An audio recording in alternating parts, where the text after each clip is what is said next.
Assalamualaikum teman-teman, semoga sehat selalu. Cerita kali ini tentang berita teka-teki lokasi kaca bank di Jakarta dibunuh usai diculik. Cerita ini sudah diubah dan diedit sedemikian rupa oleh editor seperti kisah atau berita yang ada di sekitar kita. Semoga cerita ini dapat menambah wawasan untuk kalian dan menambah berkah untuk kita semua. Selamat menikmati.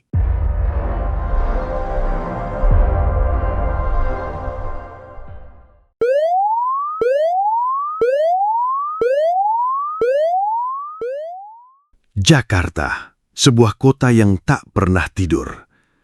Di balik gemerlap lampu gedung pencakar langit dan jalanan yang padat oleh kendaraan, terselip kisah kelam yang membekukan darah. Kisah ini bukan sekedar berita kriminal biasa. Ini adalah tragedi yang mengguncang dunia perbankan Indonesia. Seorang kepala cabang bank ternama di Jakarta ditemukan tewas mengenaskan setelah sebelumnya dilaporkan hilang dan diduga diculik. Awalnya, tak ada yang menduga peristiwa ini akan berakhir tragis. Sang Kacap, seorang pria paruh baya yang dikenal disiplin, ramah, dan berwibawa, adalah sosok yang dihormati baik oleh rekan kerja maupun para nasabah. Ia hidup mapan dengan karir cemerlang yang terus menanjak. Namun, di balik kehidupan gemilangnya, ternyata ia menyimpan ancaman yang tak pernah ia sadari. Hari itu, jadwalnya padat seperti biasa. Ia berangkat dari rumah dengan mobil dinasnya, mengenakan kemeja rapi dan jas abu-abu yang menjadi ciri khasnya. Kepada istrinya, ia sempat berkata singkat, "Nanti malam jangan tunggu, mungkin pulang agak larut." Kalimat sederhana yang ternyata menjadi ucapan terakhir yang didengar sang istri. Menjelang sore, komunikasi dengannya terputus, ponselnya mati. Rekan-rekan di kantor mulai resah karena ia tak kunjung kembali dari sebuah pertemuan bisnis. Laporan pun mulai masuk ke kepolisian. Seorang kepala cabang bank hilang bersama kendaraannya. Kabar ini cepat menyebar. Media-media mulai mencium aroma tak beres. Hilangnya seorang pejabat bank besar jelas bukan hal sepele. Banyak yang menduga ia sengaja menghilang, mungkin terkait tekanan pekerjaan. Namun, ada pula yang langsung berpikir ke arah lain, penculikan. Dan benar saja, beberapa saksi mata di sekitar lokasi terakhir yang ia kunjungi mengaku melihat sesuatu yang janggal. Sebuah mobil yang berhenti mendadak, lalu beberapa orang berpakaian biasa menyeret seseorang masuk dengan paksa. Mereka bergerak cepat, seolah sudah terlatih. Ketika keluarga mendapat kabar itu, tangis pecah. Sang istri histeris, anak-anaknya tak percaya. Bagaimana mungkin seorang kepala keluarga yang begitu teratur, tiba-tiba hilang tanpa jejak? Polisi segera bergerak. Jalan-jalan ditelusuri, CCTV diperiksa, namun pelaku seakan tahu cara menghindari jejak digital. Semua terasa seperti skenario film, namun ini nyata adanya. Jakarta yang ramai ternyata bisa menjadi panggung bagi tragedi penculikan yang brutal. Beberapa hari kemudian teka-teki itu pecah dengan temuan yang mengejutkan. Di sebuah daerah sepi di pinggiran kota, jasad sang Kacap ditemukan. Tubuhnya penuh luka, wajahnya pucat tanpa nyawa, seolah ia telah melalui siksaan yang panjang. Mobilnya ditemukan tak jauh dari lokasi, namun dalam kondisi berantakan. Berita itu langsung mengguncang publik. Bagaimana mungkin seseorang yang begitu dihormati, dengan jabatan tinggi di sebuah bank ternama, bisa berakhir tragis seperti ini? Pertanyaan demi pertanyaan muncul. Siapa yang berani menculik dan menghabisi nyawanya? Apa motif sebenarnya? Polisi berjanji akan membongkar kasus ini. Namun bagi keluarga dan rekan kerja, luka yang ditinggalkan terlalu dalam. Seorang pemimpin, seorang ayah dan seorang suami telah pergi dengan cara yang tak terbayangkan. Kisah ini pun menjadi awal dari teka-teki besar. Siapa dalang di balik penculikan dan pembunuhan seorang kepala cabang bank di Jakarta? Malam itu, Jakarta seakan tak berbeda dengan biasanya. Lampu jalan menyala, kendaraan berderu, dan hiruk-pikuk kota masih terdengar meski sudah melewati pukul 9 malam. Namun di balik gemerlapnya ibu kota, ada satu peristiwa yang menggetarkan. Hilangnya seorang kepala cabang bank ternama yang mendadak raib tanpa jejak. Sebut saja ia Arif, seorang pria paruh baya yang dikenal disiplin, rapi, dan sangat menjaga integritas. Di kalangan rekan kerjanya, Arif dianggap sebagai sosok pekerja keras yang tak pernah main-main dengan tanggung jawabnya. Ia bukan hanya seorang pimpinan, tetapi juga mentor bagi banyak anak muda di kantor cabangnya. Namun semua itu mendadak runtuh ketika kabar mencengangkan beredar. Arif diculik. Malam itu, Arif terakhir terlihat keluar dari sebuah rapat dengan rekan bisnis. Kamera CCTV menangkapnya sedang melangkah menuju mobilnya di basement gedung. Wajahnya terlihat lelah, namun tetap tenang seperti biasa. Tak ada tanda-tanda bahaya, tak ada firasat buruk. Tapi, saat mobilnya bergerak keluar, jejaknya lenyap begitu saja. Keesokan harinya, keluarga Arif panik. Teleponnya tidak aktif, lokasi ponselnya tak terlacak, dan ia tak pernah sampai di rumah.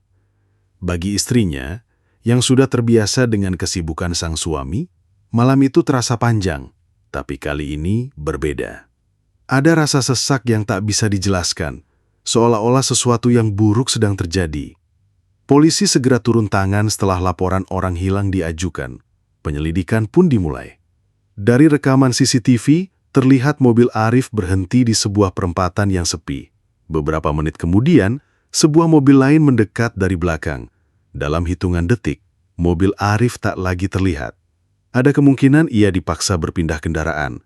Namun, siapa yang melakukannya? Dan untuk apa? Media mulai mencium kabar ini. Berita tentang seorang kepala cabang bank besar yang hilang mendadak menyebar cepat di berbagai platform. Judul-judul berita online menyoroti kemungkinan adanya motif uang atau bahkan keterlibatan jaringan kriminal.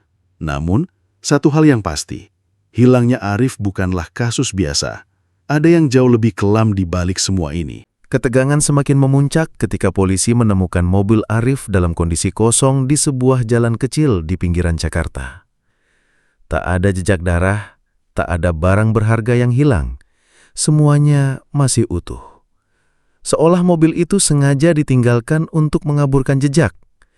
Sebuah teka-teki besar yang membuat polisi, keluarga, dan publik terperangah. Pertanyaan demi pertanyaan muncul. Apakah Arif menjadi korban perampokan yang gagal? Apakah ada pihak yang sengaja menargetkan dirinya karena jabatannya sebagai kepala cabang bank? Atau jangan-jangan ada rahasia besar yang disembunyikan oleh sosok yang selama ini dikenal bersih itu? Jakarta yang biasanya riuh, kini terasa mencekam. Masyarakat mulai berspekulasi. Setiap detil, setiap kabar menjadi bahan perbincangan. Ada yang percaya ini murni kejahatan terorganisir, ada pula yang menduga bahwa kasus ini terkait dengan skandal besar yang selama ini tak pernah terungkap. Bagi keluarga Arif, malam-malam tanpa kepastian itu adalah neraka.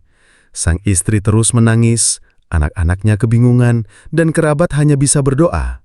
Harapan dan ketakutan bercampur menjadi satu. Semua menanti jawaban. Di mana Arif sekarang? Narasi ini bukan sekedar kisah hilangnya seorang pria. Ini adalah kisah tentang bagaimana sebuah kota bisa menyembunyikan misteri paling kelam di balik hiruk-pikuknya. Hilangnya Arif bukan hanya tragedi keluarga, tetapi juga menjadi simbol betapa rapuhnya keamanan, bahkan bagi mereka yang dianggap berada di posisi terhormat. Dan yang lebih mengerikan lagi, beberapa hari kemudian sebuah kabar duka datang. Arif ditemukan tak bernyawa. Lokasinya begitu mengejutkan, jauh dari tempat ia terakhir terlihat. Namun, bagaimana dan mengapa ia berakhir di sana masih menjadi misteri. Jakarta kini bukan lagi sekadar kota penuh cahaya, melainkan panggung gelap yang menyimpan rahasia berdarah. Satu hal yang membuat kasus ini semakin menggetarkan hati publik adalah sebuah pesan singkat yang dikirim oleh sang kepala cabang bank sebelum ia benar-benar hilang tanpa jejak. Pesan itu, menurut keterangan keluarga, dikirim lewat aplikasi pesan singkat hanya beberapa jam sebelum ia diduga diculik. Isinya singkat, samar, dan menimbulkan banyak pertanyaan. Kalau aku tidak pulang, jaga anak-anak baik-baik. Kalimat itu begitu sederhana, tapi penuh makna. Bagi sang istri yang menerima pesan tersebut, tubuhnya langsung gemetar.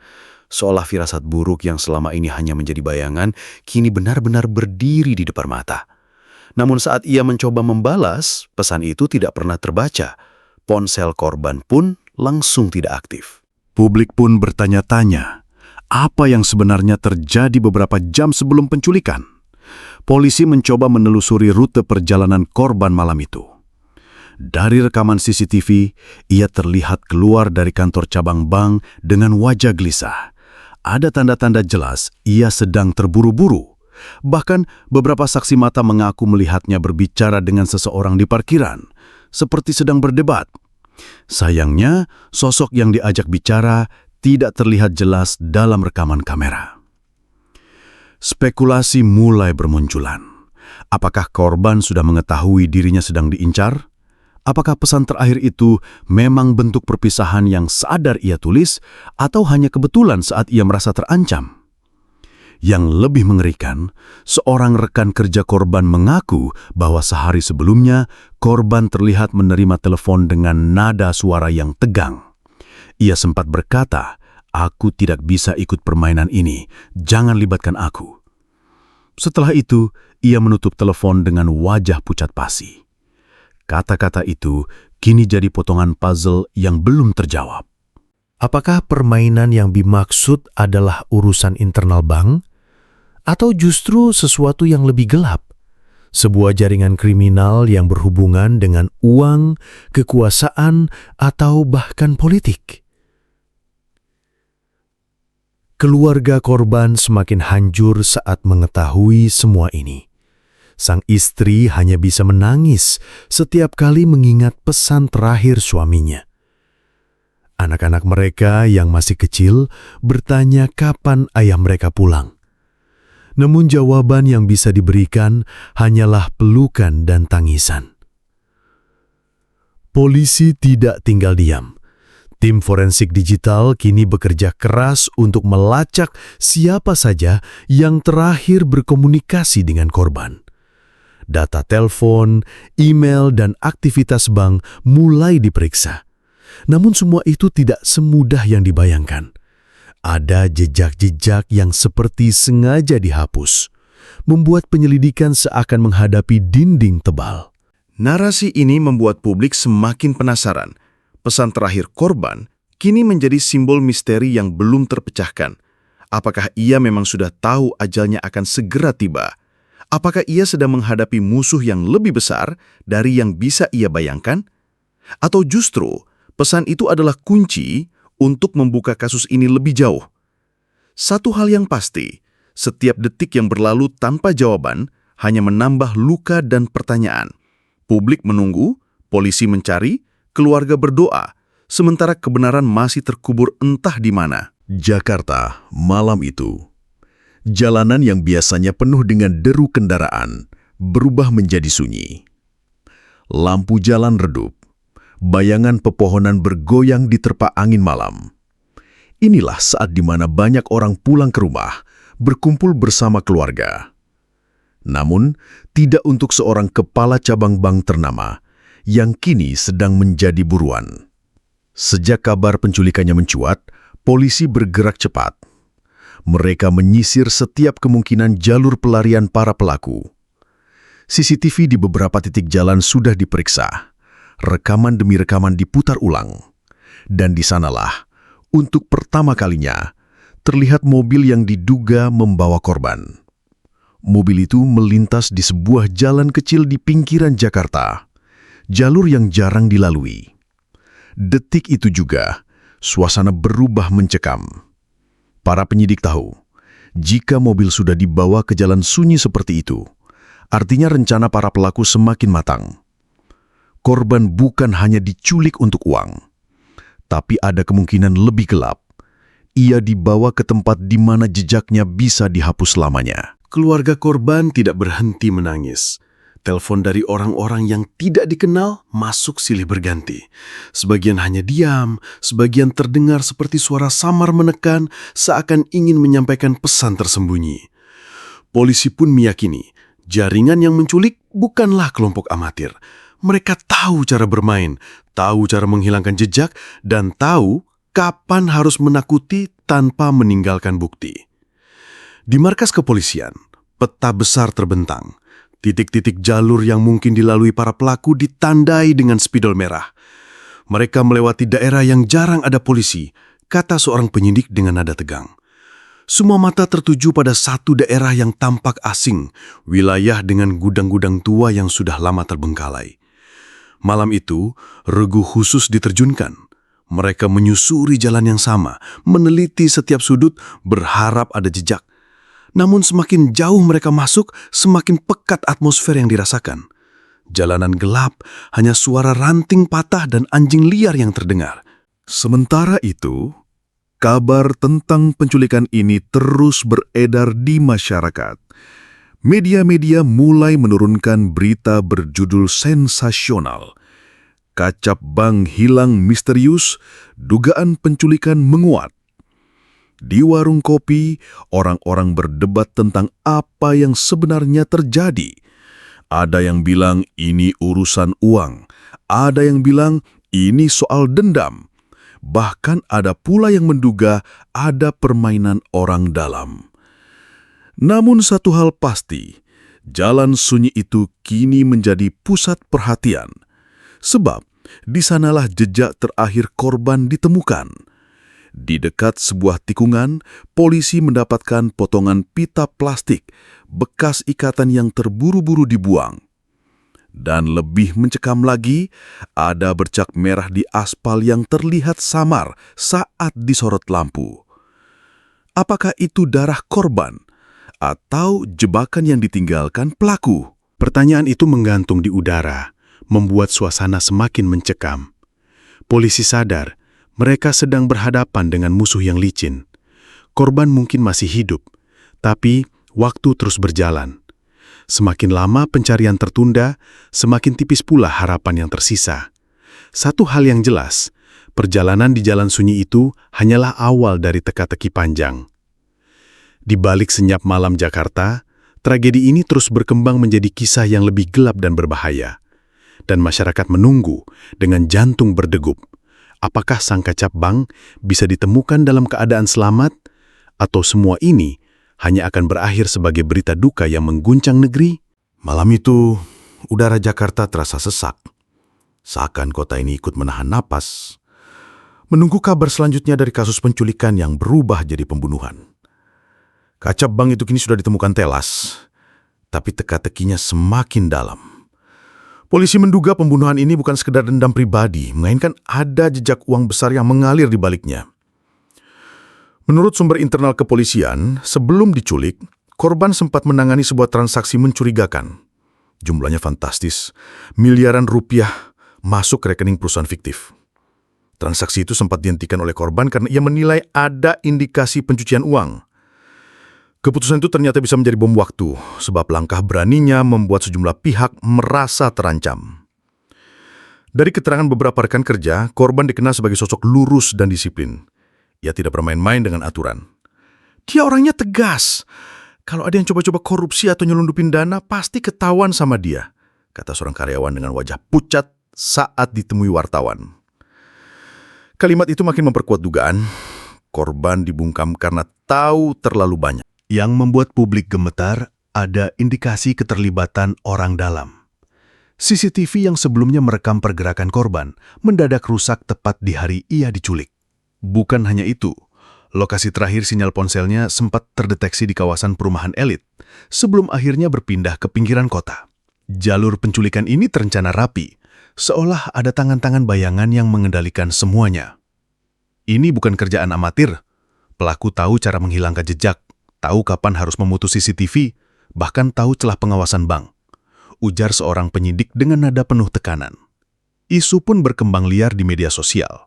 Netizen mulai berspekulasi, benarkah korban diseret dalam lingkaran mafia keuangan? Atau ada jaringan besar yang mencoba membersihkan siapapun yang menghalangi arus uang kotor? Di balik semua spekulasi, keluarga korban hanya bisa menangis.